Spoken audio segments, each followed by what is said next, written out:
भगवान की जय, भोले लक्ष्मी नारायण भगवान की जय। आज मैं सभी भक्तों को कार्तिक मास के शुक्ल पक्ष की प्रबोधनी एकादशी महात्मा सुना रहा हूँ, जो सभी पापों को, जो सभी कष्टों को नष्ट करने वाली एकादशी माता की कथा आप लोग सुनेंगे। बोलिए विष्णु भगवान की जय।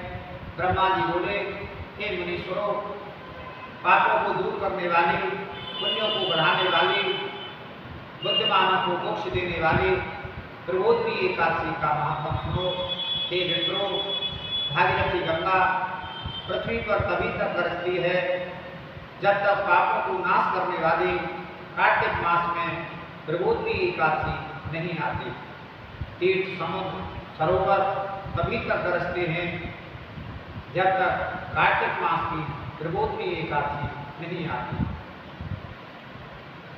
1000 अश्वमेध और 100 राष्ट्रीय यज्ञ का फल मनुष्य को प्रबोधनी एकादशी के व्रत से मिलता है। नारद जी बोले, एक बार भोजन से, नक्त भोजन और उपवास से क्या पुण्य होता है? सो मुझसे कहिए। ब्रह्मा जी बोले, एक बार से एक जन्म का पाप, सायंकाल भोजन करने से 2 जन्मों का पाप और 24 घंटे उपवास से 7 जन्म के पापों का नाश होता है। हे पुत्र, सुमेरु और मंदराचल पर्वत के समान पापों को भी यह एकादशी भस्म कर देती है। हजारों पूर्व जन्मों में लिए हुए दुष्कर्मों को जागरण करने से रुई के ढेर की तरह प्रबोधनी एकादशी जला देती है। जो स्वभाव से विधि पूर्वक प्रबोधनी एकादशी का व्रत करता है, उसको जैसा फल कहा है वैसा ही प्राप्त होता है। व्रत को बिगाड़ने वाला जो अधम ब्राह्मण पर स्त्री गमन करता है, उसकी संतान नहीं होती। जो गुरु और ब्राह्मणों को अहंकार दिखलाता है, उसका पुण्य शीघ्र ही नष्ट हो जाता है और धन संतान नहीं होती। जो नीच मनुष्य साधुओं का अपमान करके प्रसन्न होते हैं और जो अपमान करने वालों को नहीं रोकते, वे अपने कुल का नाश देखते हैं। इसलिए जिससे संसार में निंदा ना हो, ऐसा कोई बुरा काम नहीं करना चाहिए। अच्छे कर्म करने चाहिए जिससे धर्म नष्ट ना हो। जो कोई अपने मन में ये सोचते हैं कि हम प्रबोधनी एकादशी का व्रत करेंगे, तो ऐसा विचार करने से ही उनके 100 जन्म के पाप नष्ट हो जाते हैं। जो कोई प्रबोधनी की रात्रि को जागरण करता है, वह बीते हुए वर्तमान और भविष्य के 10,000 कुल को विष्णु लोक में पहुंचा देता है। सब तीर्थों में स्नान करने और गौ सुवर्ण पृथ्वी का दान करने से फल नहीं मिलता, जो एकादशी के जागरण से फल मिलता है। जैसे मनुष्यों की मृत्यु निश्चय है, वैसे ही धन का नाश भी निश्चय है। यह समझकर हे मुनि श्रेष्ठ, एकादशी का व्रत करना चाहिए। जो कोई विधि पूर्वक प्रबोधनी एकादशी का व्रत करता है, उसके घर में त्रिलोकी के तीर्थ आ जाते हैं और वही ज्ञानी, योगी, तपस्वी और जितेंद्रिय है, उसी को भोग और मोक्ष मिलता है। यह एकादशी विष्णु भगवान की प्यारी है और धर्म के सार को देने वाली है। इसका एक बार व्रत करने से ही मोक्ष का भागी हो जाता है। जो मनुष्य एकादशी का व्रत करके भक्ति से भगवान का पूजन करते हैं, उनके 100 जन्मों के पाप दूर हो जाते हैं। इस व्रत के भगवान को प्रसन्न करके 10 दिशाओं में प्रकाश करता हुआ मनुष्य विष्णु लोक हो जाता है। यह पवित्र एकादशी धन धान्य को देने वाली है और सब पापों को दूर करने वाली है। भक्ति पूर्वक इसका व्रत करने से कोई वस्तु दुर्लभ नहीं। सूर्य चंद्र के ग्रहण में स्नान दान से जो फल होता है, उससे 1000 गुना फल एकादशी के जागरण से मिलता है। प्रबोधिनी एकादशी के दिन स्नान, दान, जप, होम, स्वाध्याय, भगवान का पूजन, इसमें से जो कुछ किया जाए उसका करोड़ गुना फल होता है।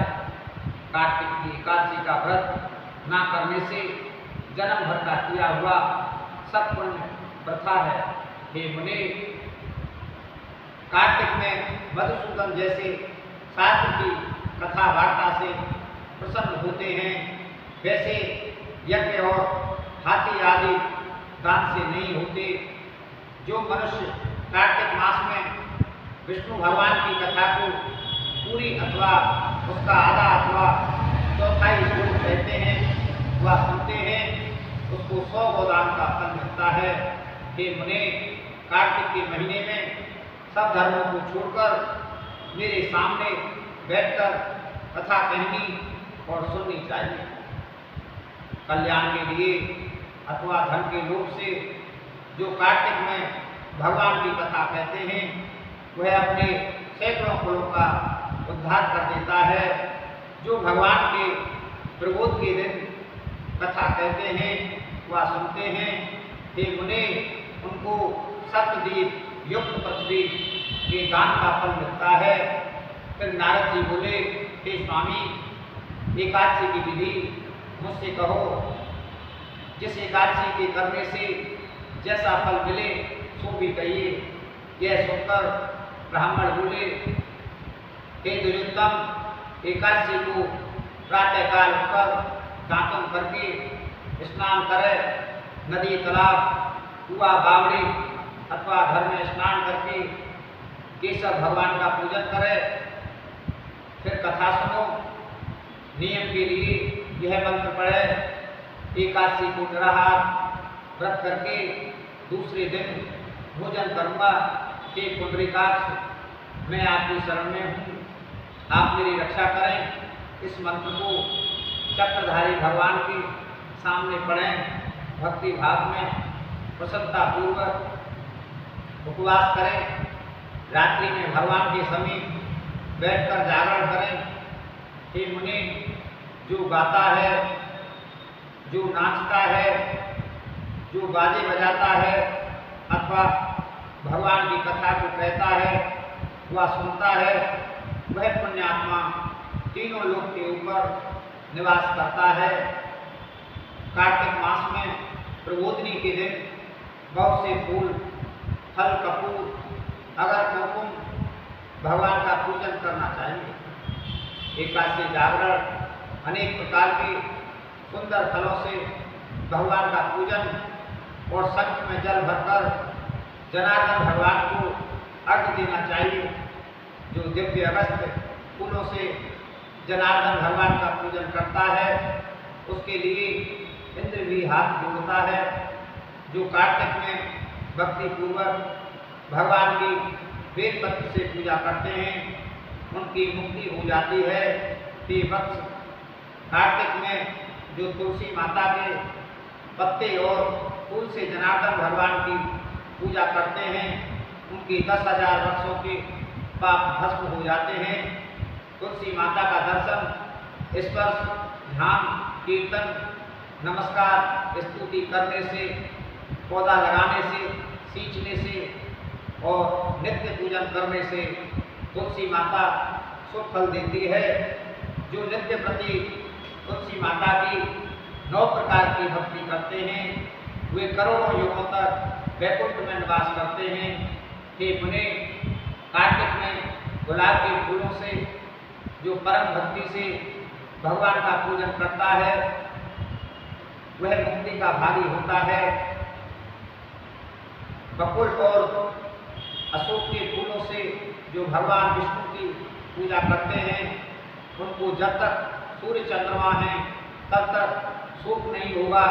जो सफ़ेद या लाल रंग के फूलों से भगवान जगन्नाथ की पूजा करते हैं, उनसे चारों युगों में केशव भगवान प्रसन्न रहते हैं। जो बड़ भारी मनुष्य केशव भगवान के ऊपर आम का बौर चढ़ाते हैं, उनको करोड़ गोदान का फल मिलता है। जो दूध के अंगों से भगवान का पूजन करते हैं उनको पूजा का 100 गुना फल प्राप्त होता है। हे नारद जी, जो छोंकरे के पत्तों से सुखदायी भगवान का पूजन करते हैं वे भयंकर यमलोक के मार्ग सरलता से पार कर जाते हैं। हे विप्रो, जो मनुष्य जनार्दन भगवान के ऊपर लकड़ी का फूल चढ़ाते हैं उनको एक पल सुवर्ण चढ़ाने का फल मिलता है। जो मनुष्य सुनहरी केतकी का फूल जनार्दन भगवान पर चढ़ाता है गरुड़ध्वज भगवान उसके करोड़ जन्मों के पापों को भस्म कर देते हैं। जो कुमकुम के समान लाल रंग की सुगंधित सतपत्री का फूल जगन्नाथ भगवान पर चढ़ाता है उसको श्वेत द्वीप में निवास होता है। हे ब्राह्मण, इस प्रकार भक्ति मुक्ति को देने वाले श्री केशव भगवान का रात्रि में पूजन करके प्रातःकाल उठकर नदी के तट पर चला जाए, वहाँ स्नान जप और नित्य कर्म करके घर जाकर विधि पूर्वक केशव भगवान का पूजन करें। व्रत की धारणा के लिए बुद्धिमान मनुष्य ब्राह्मण भोजन कराने भक्ति युक्त चित्त से सिर झुकाकर क्षमा मांगे और दक्षिणा देनी चाहिए। हे राजन, नक्त भोजी मनुष्य अच्छे ब्राह्मण को भोजन करावे, अयाचित नियम में सुवर्ण सहित बैल का दान करे। जिसने मांस भक्षण छोड़ दिया है उसको दक्षिणा सहित गौ देनी चाहिए। आमने से स्नान करने के नियम में दही और शहद देना चाहिए। जो फल छोड़े हैं तो फल का दान करना चाहिए। तेल छोड़ा है तो घी देना चाहिए। घी छोड़ा है तो दूध देना चाहिए। अन्न के छोड़ने के नियम में चावल देना चाहिए। हे राजन, भूमि पर सोने वाले को गद्दा और चादर समेत सैया देनी चाहिए। पत्तल पर भोजन करने वाले को बर्तन में घी भरकर देना चाहिए। मौन धारण करने वाले को घंटा देना चाहिए। तिल और सुवर्ण देना चाहिए। और व्रत करने वाला मनुष्य ब्राह्मणी को घी मिला हुआ सामान भोजन कराना चाहिए। विष्णु भगवान के मंदिर में अथवा देव स्थान में नित्य दीपक जलाना चाहिए। नियम की समाप्ति में तांबे या सुवर्ण की बेली घी भरकर उसमें नाग बत्ती रखकर विष्णु भगवान के भक्त ब्राह्मण को देना चाहिए।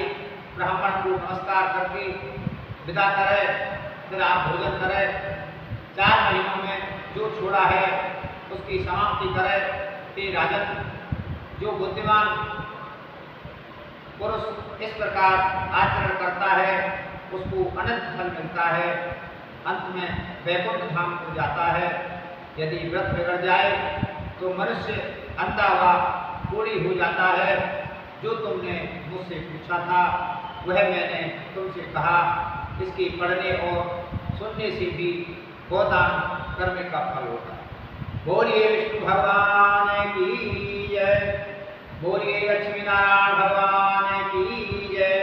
आज मैंने आप सभी भक्तों को कार्तिक मास के शुक्ल पक्ष की प्रबोधनी एकादशी का महात्म सुनाया है। अब आप अगले वीडियो में दूसरी एकादशी का महात्म सुनेंगे और हमारे चैनल को सब्सक्राइब करें।